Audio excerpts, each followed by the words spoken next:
Want to talk about what you like and dislike in Spanish? Let's make sure you sound natural. So, use the phrase me gusta for things that you like. Example, me gusta la música. I like music. Or for plural things, use me gustan with an N at the end. Example, me gustan los libros. I like books. A common mistake to watch out for. Many learners want to say me gusto with the O ending instead of me gusta.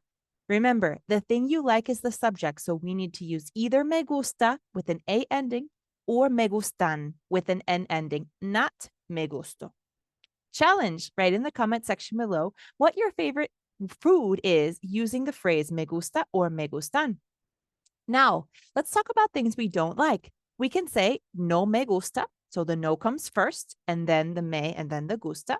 So no me gusta or no me gustan for things we don't like. For example, no me gusta el café. I don't like coffee.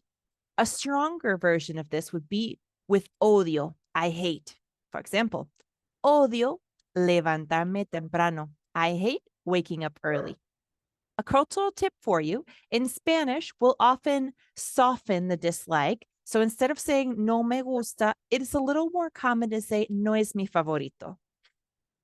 It's just a way to make it a little bit less negative when someone asks or makes a statement about what they do or don't like, right? Instead of saying no me gusta, it's a little more polite. So, a challenge for you, you can write in the comment section below in Spanish. I don't like watching TV, but I love reading. Let's see what you can do. So now you can express your likes and dislikes like a native Spanish speaker. Like and subscribe to get more Spanish lessons right here with me.